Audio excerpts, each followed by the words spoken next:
My name is Shelby. I am Reveries Head of Community, and I'm really excited to be hosting you today on this growth mindset workshop. Whether you have been a member of the Reverie community for a long time, like Lovelish and Mauritius, or Sepida in Finland, or Bonnie in Oregon, or maybe you have never used Reverie before and you're just here because you like to learn from Dr. Spiegel, you listen to the Huberman Lab podcast perhaps, you follow Carol Dweck and her wonderful research about growth mindset, or maybe you're just interested in science-based tools to optimize your life and performance.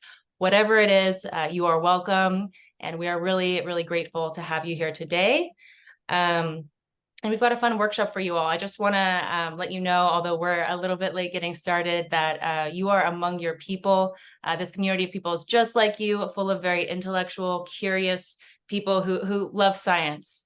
And so I'm just going to walk us through very briefly what to expect from today's session.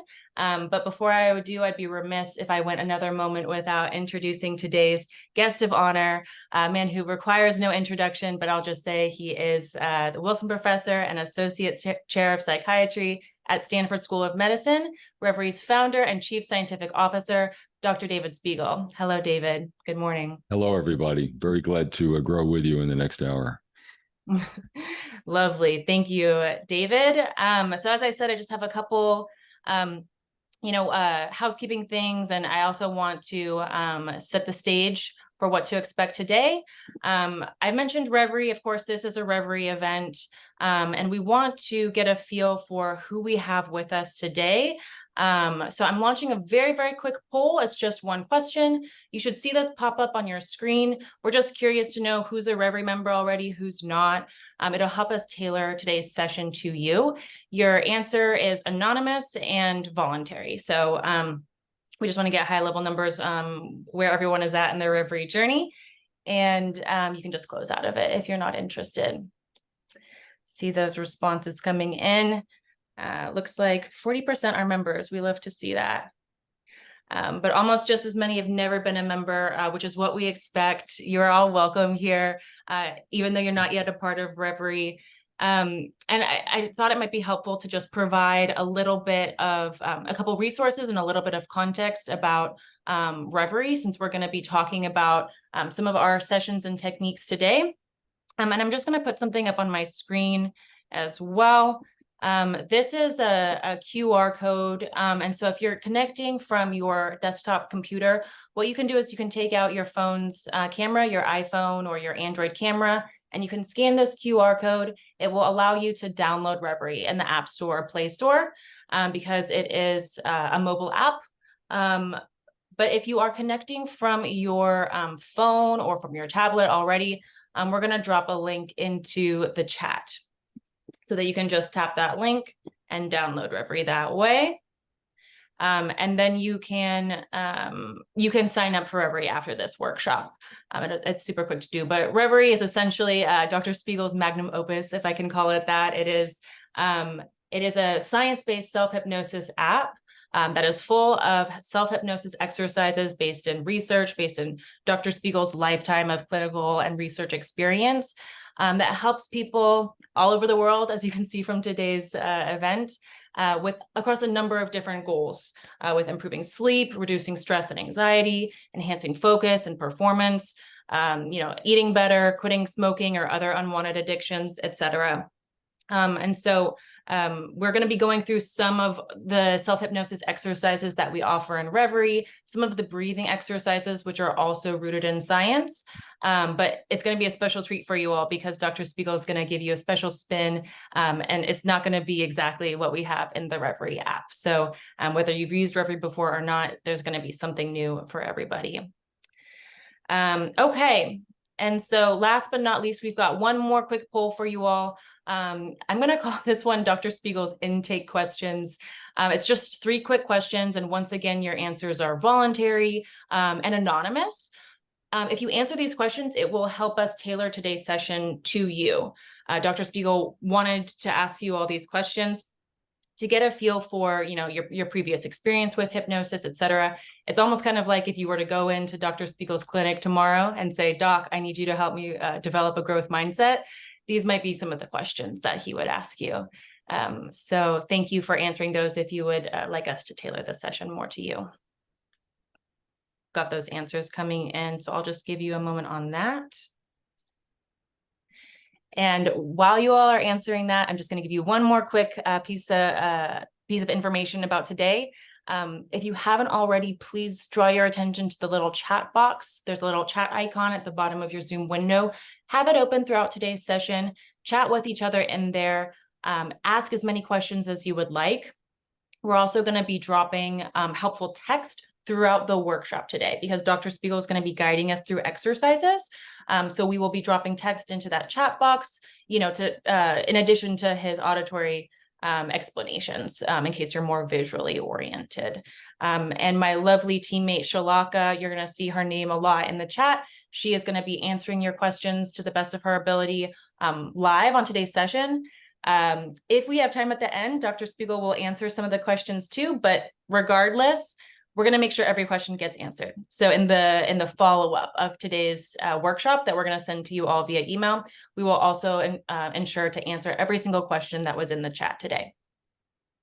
All right, so we've got some answers here. It looks like about 57% of people have experienced hypnosis before. 42% say today would be my first time. What interests you most about growth mindset? The majority of people would like to use a growth mindset in their relationships, parenting, or other personal goals. That's great. But a lot of people are looking for any and every tool to optimize focus and performance, as suspected. We also have people working on their career. And in regards to other techniques, a lot of people have tried mindfulness, meditation, and breath work. Those are the top two. Great. Any other questions you had about that, Dr. Spiegel, that you wanted? No, that's very helpful. Thank you. Awesome. Well, thank you all for your answers. I'm going to end the poll now, and I think that is everything. Without further ado, I'm going to pass it over to Dr. Spiegel to take us through this wonderful growth mindset workshop. Well, I thank you all for being so open-minded and curious about growth mindsets. Mindset is a practice that involves focusing on effort rather than outcome, verbs rather than adjectives, what you do rather than who you are, what you control rather than what you hope for. It helps you to live in the present moment rather than the future. In a book called Zen and the Art of Archery, the philosopher Herigel said that to become a proficient archer, you need to focus on your relationship with the bow and arrow, not on the target. If the relationship is right, you will hit the target. So the whole idea of growth mindset is to find something that you can immediately feel good about as you're doing it, the effort you put into it, rather than the kind of person someone would describe you as if you accomplish what you want. The kind of areas that growth mindsets have been applied to are things like students being realistically encouraged for their effort rather than telling them that they are, quote, intelligent, unquote.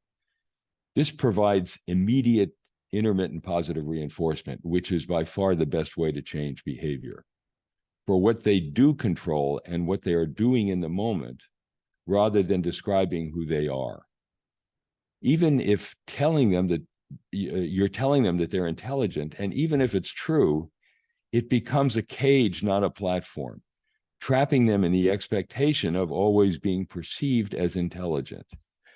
This can make them less likely to take on tasks or studies that would make them appear unintelligent.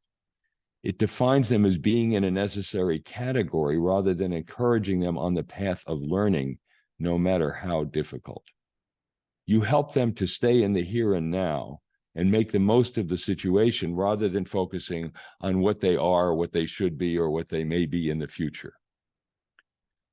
Challenges at work, for example, can be overcome by recognizing that stress is not per se a bad thing. It can teach you where and how to grow.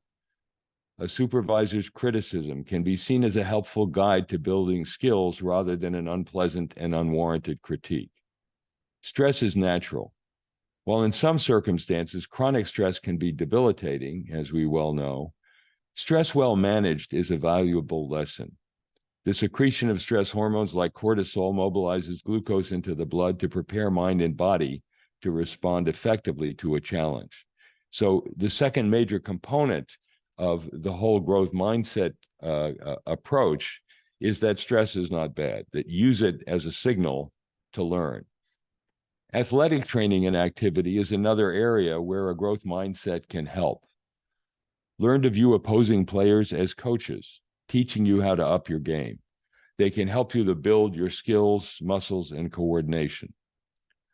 I was asked to talk about a couple of surprising facts about growth mindset work rooted in science. I've collaborated with Aliyah Crum, professor of psychology at Stanford, brilliant psychologist, accomplished investigator, and also an outstanding athlete. In one of her studies, she offered her subjects a milkshake and measured the levels of ghrelin, a hunger hormone, in their blood. When she told them that it was a rich, indulgent milkshake, the levels of the hunger hormone went down after drinking it far more than after she told them that it was a lean, minimal treat. The food satisfaction mindset changed their body's response to drinking the same thing. And this is a theme throughout her and other researchers on mindset, that mindset affects the body as well as the mind. In another experiment, she told one group of hotel housekeepers that their regular work was actually very good exercise, like working out in a gym. In comparison to those housekeepers who did the same room cleaning, but did not receive this suggestion, the work as exercise group lost more weight doing the same amount of work. So just experiencing it as exercise in a positive mindset way is good for their bodies, they actually lost weight. In an experiment that Dr. Crum and I collaborated on, we prepared a series of brief growth mindset movies to show to 361 recently diagnosed cancer patients. That's a high stress period when, regardless of the prognosis, people are understandably anxious about their future and their treatments. These films were made by interviewing experts in psycho-oncology and other cancer patients, and they covered the transition from stress into survivorship, the theme that my body is capable, how to change your mindset, opportunities emerge, managing challenges, a new normal, and share your journaling. So what are positive opportunities that come along with the diagnosis of cancer? As an example, they learned that chemotherapy side effects indicate the potency of the drug and its effect on the tumor. Compared to treatment as usual patients, the mindset group reported an improvement rather than a decline in their quality of life, more engagement in active coping, and less physical symptom distress. Please note again that in all these studies, both body and mind showed improvement with mindset, and this was just published in Psycho-Oncology. So at this point, I'd like to do a brief hypnotic exercise to give you a taste of it. We'll do some sighing, some breathwork exercises, and then one longer hypnotic exercise. So please get as comfortable as you can.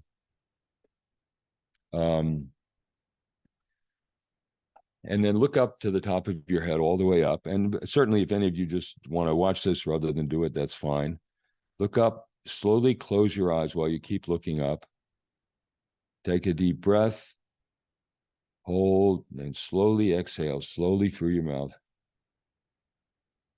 And let your body float. Imagine you're floating in a bath, a lake, a hot tub, or just floating in space. And now, in this comfortable physical state, picture on an imaginary screen one challenge or obstacle in your life while you keep your body floating and comfortable. So even if there's something about it that is emotionally arousing, leave your body out of it, let it float. And allow yourself to feel what this challenge or obstacle feels like to you. Now, on the right side, picture one effort you have made to deal with this stress, no matter what the results of the effort were. Just picture what you did to address the stress. And take a moment to congratulate yourself for your effort. body floating, safe and comfortable. And notice how you can picture the stress itself and the emotional impact of it, and at the same time, find something in the way you responded to the stress that you did well and want to do more of.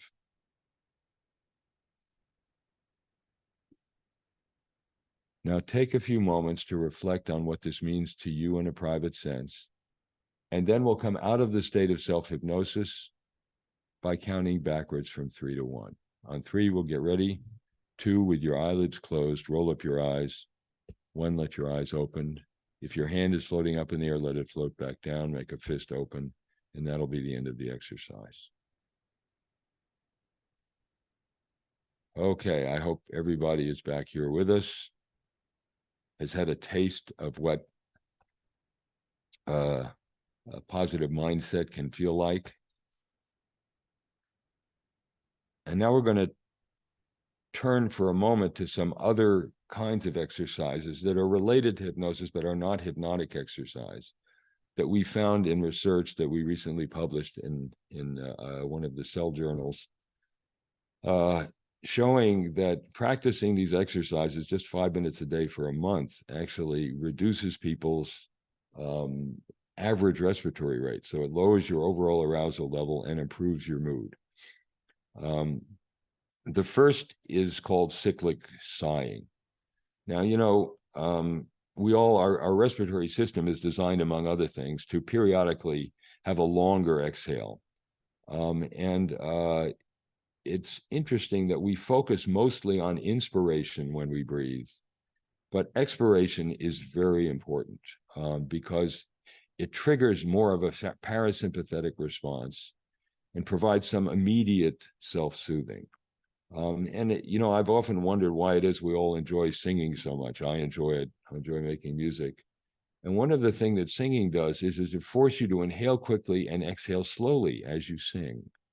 So it's become a social institution for people to enjoy doing. And one reason, I think, is what you're about to experience here. So again, get as comfortable as you can. And think about the difference between diaphragmatic and chest breathing. So with diaphragmatic breathing, you use your diaphragm below your lungs and inhale through your nose by extending your belly, and then hold. And now complete filling your lungs by expanding your chest all the way, and then slowly exhale through your mouth.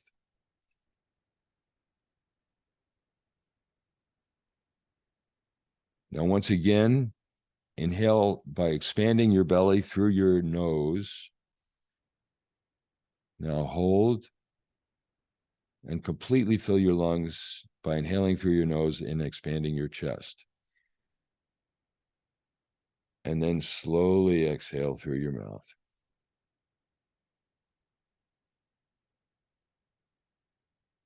One more time now, inhale through your nose, expanding your belly, hold. Expand your chest completely, fill your lungs, and very slowly exhale through your mouth. Now, I hope that many of you are now feeling a whole lot better than you did a few minutes ago when you were listening to me give a mini lecture.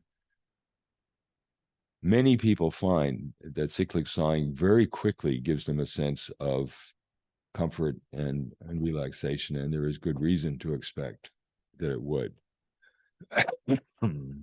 Sorry, it didn't help my cold very much, but I think it can help you feel more relaxed. Many of our users use it as part of their going to sleep self-hypnosis exercise as well. Now, the other breathing exercise that we're going to try is called box breathing. And box breathing is a form of breathing exercise that involves equal amounts of inhalation and exhalation. It is more activating It's been called tactical breathing. The Navy SEALs use it before they prepare to go underwater and do something difficult. But it's not terribly arousing, but it is more arousing than cyclic sighing, which is meant to be mainly relaxing. It also, in our studies, contributed to improved mood and less overall arousal than the control condition. So you can think of this one as being good if you're not just trying to relax and get comfortable, but prepare yourself for some activity, like before you do physical exercise. So again, get as comfortable as you can. And now we're going to have you inhale, hold, exhale, and hold for equal amounts of time. Okay, that's why it's called box breathing. Ready? Inhale through your nose. Hold.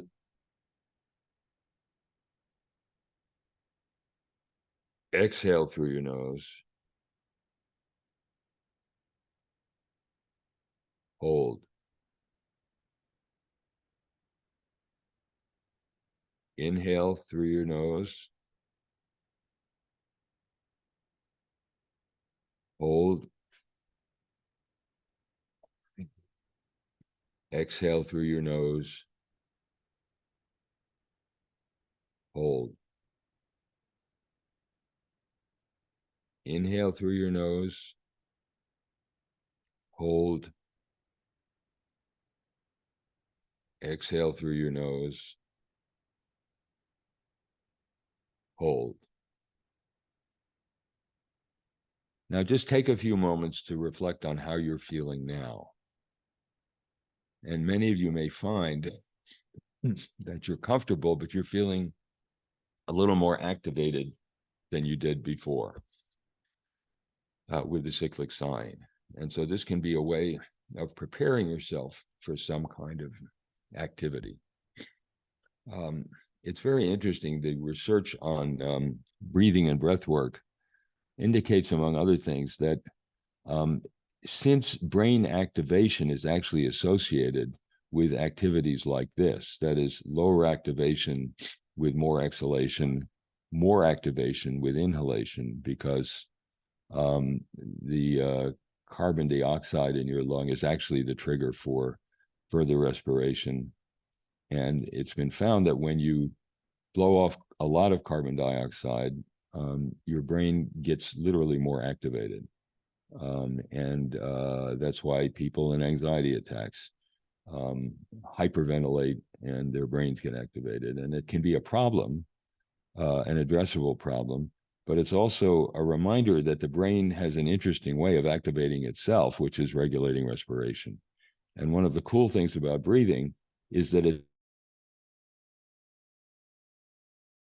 but you can take over and do it anytime you want, control it, which is unlike other physiological activities like heart rate, blood pressure, gastrointestinal function. So it's a kind of an opening into the mind-body connection that can be very useful in regulating your level of arousal. Okay. So the next thing we want to do is now a longer hypnosis exercise that will help you mobilize and utilize a growth mindset. So the idea is to approach challenges as an opportunity for immersion in the moment, for coordinating mind and body, and focusing on the parts of the experience that you find most rewarding and enjoyable and that you control. So it's a combination of finding ways to reinforce your involvement in the activity that you're engaged in, but also seeing any challenges that come as a stimulus to learn rather than an obstacle to completing. Because, and if you think about it with students, you know, if you just tell them they're smart, they have to act smart and avoid things that might make them not look smart. Whereas if you have students who focus on their mindset, on their approach to the problem, and on their effort in dealing with the problem, they do better. There's actually been an event-related potential study that showed that activation in the mindset realm, when people are focusing on feeling rewarded for their effort, the parts of the cingulate cortex that are involved in more cognitive appraisal get activated. But if they're in the non-mindset, I've got to score the goal, get the grade, then you get more activation in the salience network. It's more of an emotional reaction rather than a cognitive one that is less likely to help you learn, to mobilize neuroplasticity, to build new circuits, to deal with the problem. So there's a real advantage to the mindset approach in dealing with something that's challenging you. So right now, once again, please get as comfortable as you can. And pick a task that makes you anxious, that you may have been avoiding.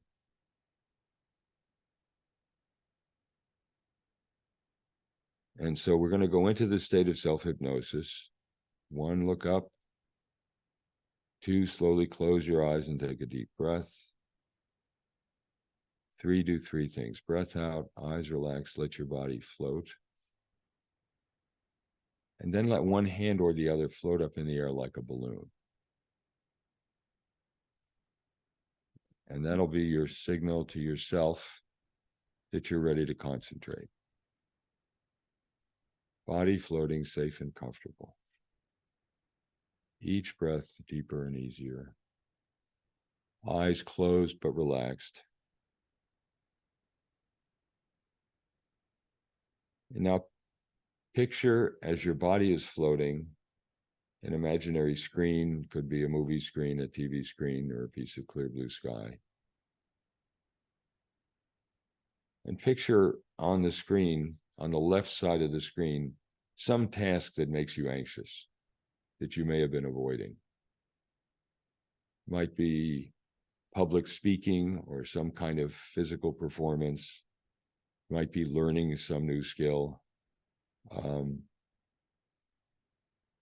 And just live with the sense of emotional discomfort that comes with approaching this task. But try and make that discomfort mostly psychological rather than physical. Keep your body comfortable and floating. Now, inhale by expanding your abdomen. Hold. Fully inhale your lungs and slowly exhale through your mouth.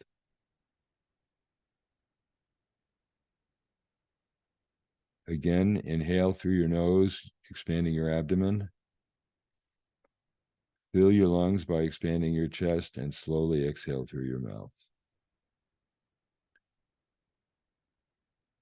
One more time, inhale through your nose with your abdomen. Now fill your lungs and slowly exhale through your mouth.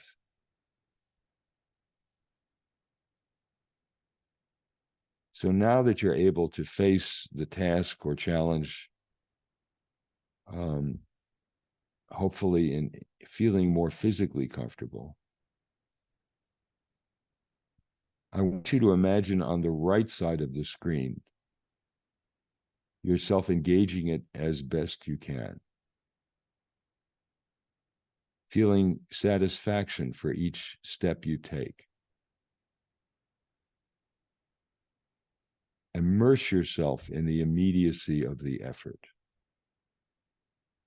Think of yourself as the coach of your own mind-body team, coordinating your mental and physical activity in a way that feels good just for doing it. Focus on mobilizing your skills and energy to engage in it.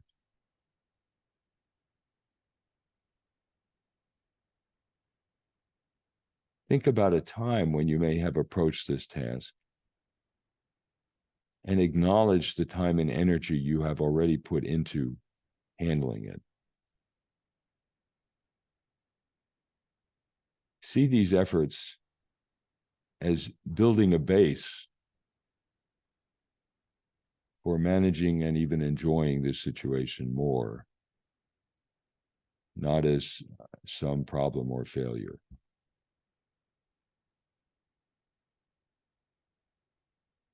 Appreciate how your body helped you to do what it was you were trying to do.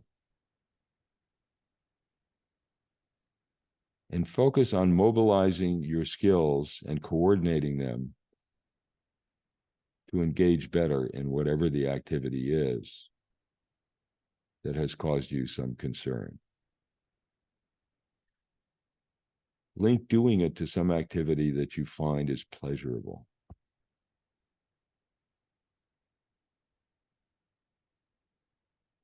Notice the fact that as you do this, you're reshaping your brain and body. You're building new circuits in your brain. You're learning new information. You're expanding the domain of problems or issues you can address. And you can see what you're doing right now as one more contribution to your ability to learn to manage things that otherwise may have made life more difficult for you. Link what you're doing to a pleasurable activity and appreciate your own energy and effort.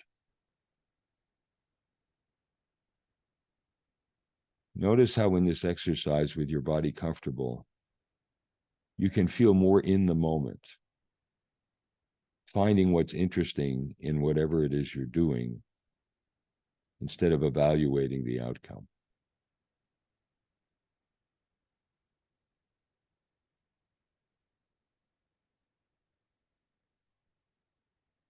Now take a few moments to reflect on what this means to you in a private sense.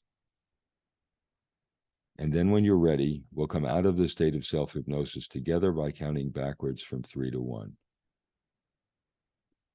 Consolidate and congratulate yourself for what you've just done. And we'll come out of the state of self-hypnosis. 3, 2, 1, letting your eyes open. Your hand float back down. If it's up, make a fist open. And that'll be the end of the exercise.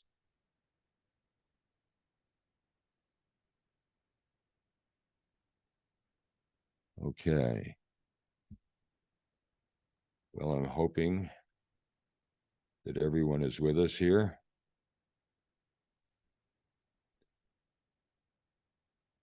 And I believe this is a time that we've scheduled for a bit of a debrief. If people have experiences they want to report or a question about this particular exercise, I think you can enter them in the chat.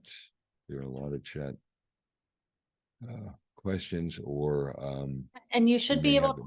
to use the raise hand feature too, and then we can unmute you if needed. We want to make sure to use this time specifically to debrief on the hypnosis that we just did, and we can have more Q&A later. Is everyone feeling okay?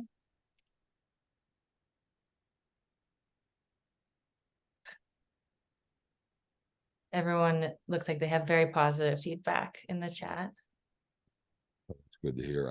I find when I do this live in a room with people that it's a sort of strangely calm moment. It's a time when a whole lot of people feel comfortable just being quiet together. But if you have any thoughts or comments or questions about the experience, we'd be glad to address them now. Okay. Let's see, Jean,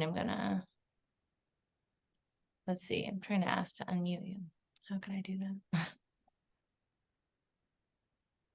Are you able to unmute yourself, Jean? Yeah, thank you. Got it. I have just a simple question. It's just Sure. on the technique. I use the app, and when you say look up, I just don't know if I'm supposed to lift my head up and my No. eyes up, or if I'm I supposed see. to just hold my head and look my eyes up. And I've always been confused about that. So Sorry about that. if I you could thought we just had made provide that some clear. clarity.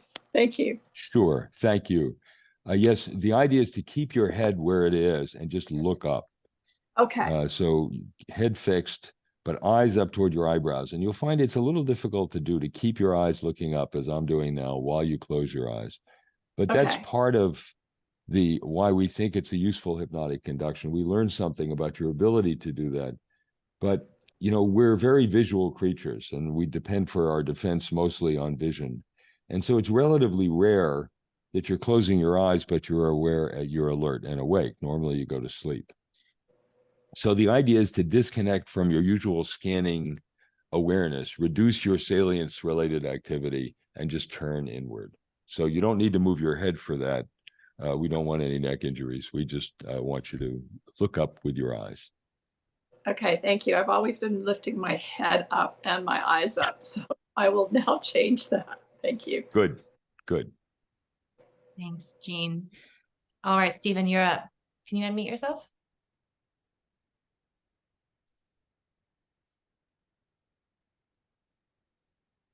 Looks like you had it for a second. There you go. Stephen? All right. Yes. So thanks. I'm just wondering if I'm doing this for myself, should I set a timer, or how will I know for how long to do this self-hypnosis? You can, but typically people are able to do it and don't need a timer to remind them that you still have the flow of consciousness. You're aware of what you're doing. You're just more narrowly focused on it. So, you know, if you have an appointment to be somewhere across town in 30 minutes, you might want to do that to make sure you don't kind of get so absorbed in what you're doing that you get caught in traffic. But other than that, you don't really need to have an outside timer unless it reassures you. If it allows you to feel less anxious about the next step, sure, then do it, but you don't need it. All right, thanks. You're welcome. Okay, Jesse, you're up. Hi, thank you. Yes, so I had a quick question. I'm a student at Saybrook University with Dr. Wilmarth. Oh, yes. Yeah, taking high his for me. hypnosis Yes. class semester. And I just sent you an email too, because I read your article that you had written, or the study that you guys had did with Dr. Huberman on the meditation, cyclic sighing, and all whatnot. So my question was, after what we just did, the experience of that feels a lot like a meditation that I've done with Dr. Joe Dispenza, where it's very hypnotic. There's a lot of hypnosis involved. And so I'm curious as to what the meditation was in your study. When you say mindfulness meditation, what was that? Was it similar to what we just did? Did you guide the participants to do anything, or how did you construct that? We had them close their eyes and concentrate on a spot in the center of their forehead. It's kind of an old practice called looking at the third eye. Mm-hmm. And so the idea was, and then just be still and observe. But it was meant to be a contrast from hypnosis in this study, because we were deliberately not asking them to do anything to alter their respiration. Observe it is fine. Observe your body breathe, but don't try to change it in any way. So that was the idea of the contrast. It's not a full meditation exercise in any way, but it was meant to be more looking at the third eye, open presence, and some body awareness. That was really all right. My hypothesis was that if it was centered on this hypnosis that you're doing here, I'm curious to know. I had this belief that it might have been more than the cyclical sighing as far as chronic stress. I don't know. It's just an idea of, with what you're doing, combining it and doing it, whatnot. So I was curious to see what that might look like if they did a study on that. Well, yes, I'm combining it now. We did not combine things in that study. We deliberately made them as different as we could. So okay, gotcha. What we did together here is different from it was more like the first cyclic sighing and box breathing exercises where we just did that. Gotcha. And then we had a third, which was cyclic hyperventilation, and then the mindfulness, but we kept them more different. Here I'm sort of combining what we've learned in your experience. Gotcha. Okay, cool. Thank you. Okay, you're welcome. All right, and I'm gonna have to ask everyone who has their hands up to just try to keep your question to 30 seconds or so that we can get through everything and everyone's questions. Carolina, you are up. Thank you. Thank you. My question is, I have something that makes me anxious that has multiple steps. And so I'm not anxious about taking the first step, but I'm anxious about if that first step is successful, I'll move to the next step, and that will get me closer to the thing that makes me anxious. So should I focus in this exercise, should I focus on the first step or the big thing at the end? Well, I would say that the principle of taking the first step is actually a good one from the point of view of giving yourself positive reinforcement for what you're doing. So taking that step is approaching more dealing with the thing you're most worried about than not taking the first step. So I'd like you to use it to focus on saying, that's a good thing, pat yourself on the back mentally for doing it. And the growth mindset idea would be, if you feel good about being on that path, then at some point you'll feel more comfortable taking the next step on the path. But pace it as you want. You're not required to climb the whole mountain the first time you do it. But give yourself credit for addressing it and see if that kind of encouragement doesn't help you move along the path. Great. Thank you. You're welcome. Thank you. All right, Gordon, you're next. Hey there, Dr. Spiegel. How you doing? Thanks Hi, for thanks. taking these questions. Yeah. So just a quick question about what we just kind of went through, and I've been using your app for almost a year now.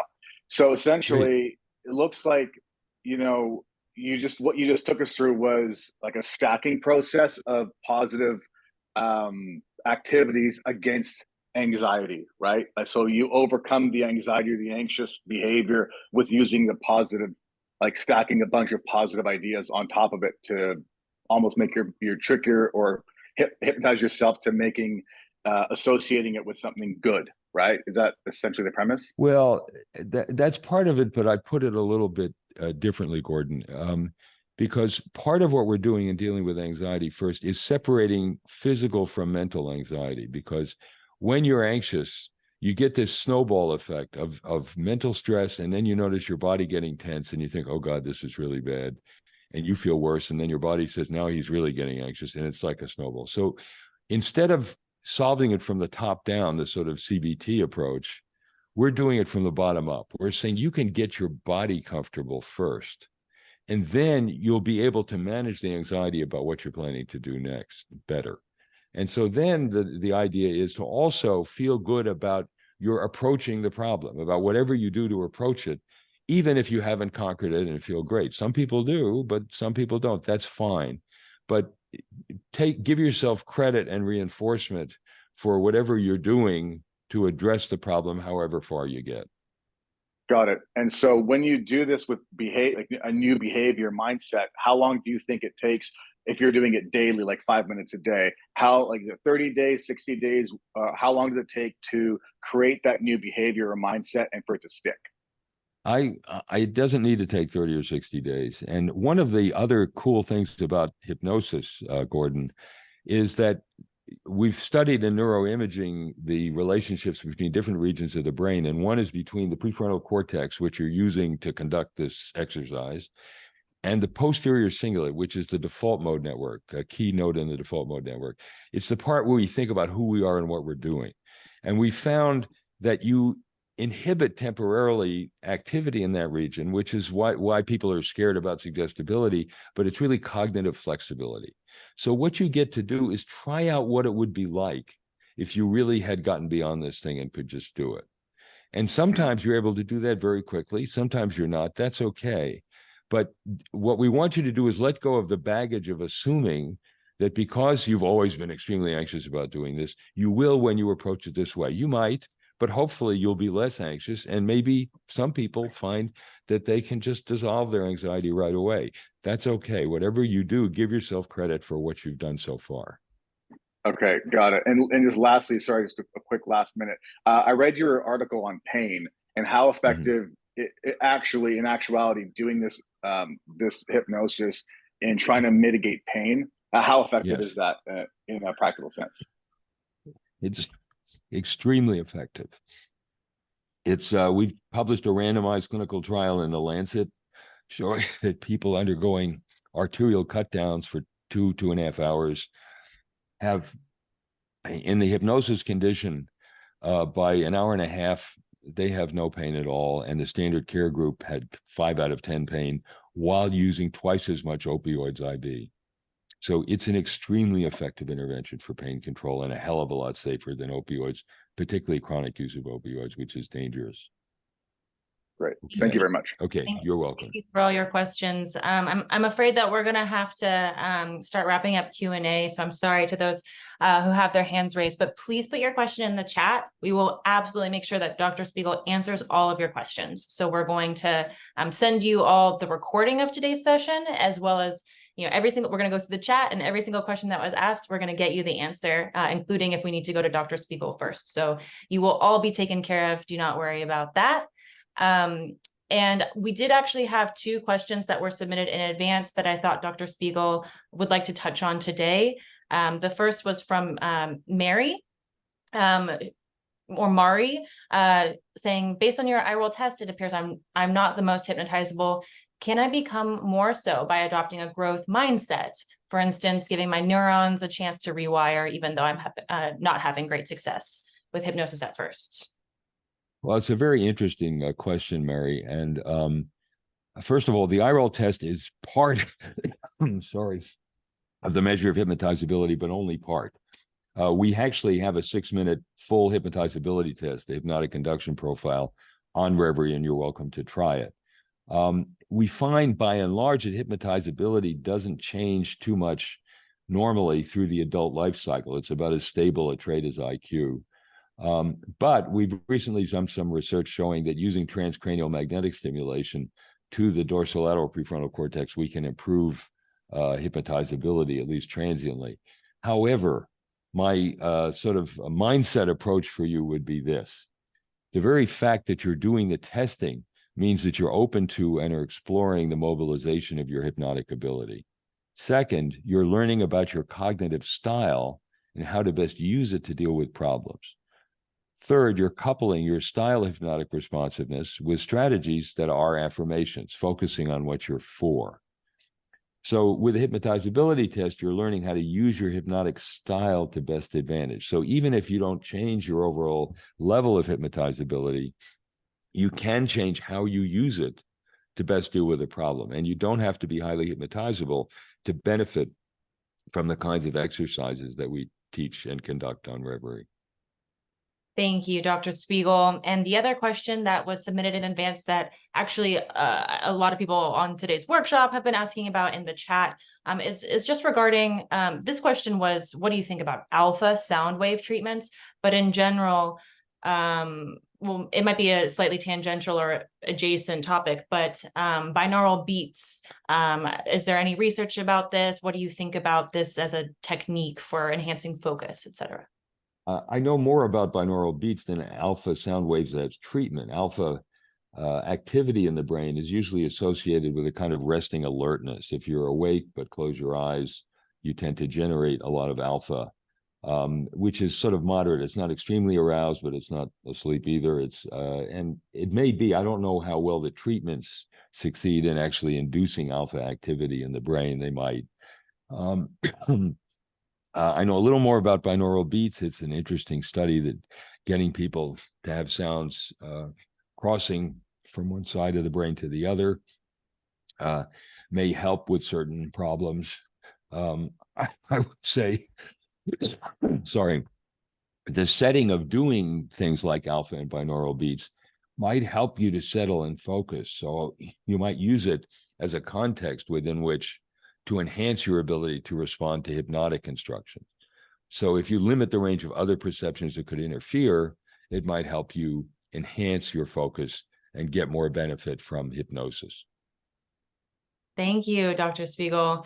So of course, again, everyone has a lot of questions in the chat, and we'll make sure to answer all of those questions for you all. And we're going to start wrapping things up here. I'm going to pass it back over to you, Dr. Spiegel, in case you had, any other, final thoughts or words of wisdom regarding growth mindset and what we talked about today. Well, I think, a lot of the things that we try to do is teach people how to use the alteration in consciousness and hypnosis to be kinder to themselves and to their bodies, to appreciate what your body does for you and what you can do for it. And so I think focus on what you're for, give yourself the benefit of seeing what you can do when you intensify your focus and put outside of conscious awareness, dissociate things that ordinarily distract or interfere. And give yourself a pat on the back for trying to be in a growth mindset, and by using it, to use positive reinforcement and engagement in the moment to help you do better, feel better, and live better. Thank you for joining our session. Thank you so much, Dr. Spiegel. Always a pleasure. You're getting so many positive comments in the chat, as always. Yes. And thank you all for being here. You all are you're the ones who we're doing this for. Seriously, we hear from our community members all the time about how Reverie is changing your lives. And we are so, so grateful for that as a Reverie team. And we share all these messages with Dr. Spiegel, and it really fills us up with purpose. So thank you all. Thanks for all your constant feedback and suggestions. We're always trying to apply those to make the app better for you. And thanks for joining these sessions. So just a reminder to download Reverie. We're dropping the link for you all in the chat, and we'll share the link with you too in the follow-up email. So every single resource mentioned today and the recording will be sent to you all within the next few hours. Make sure you try the sessions that we have in the app. We've got these new sessions on conquering performance anxiety and box breathing. Remember what you learned today. You can watch this recording as many times as you'd like, and keep a lookout for our email. You'll also be invited to future events. So thanks a lot, and we'll see you next time. Bye-bye. Bye, everyone.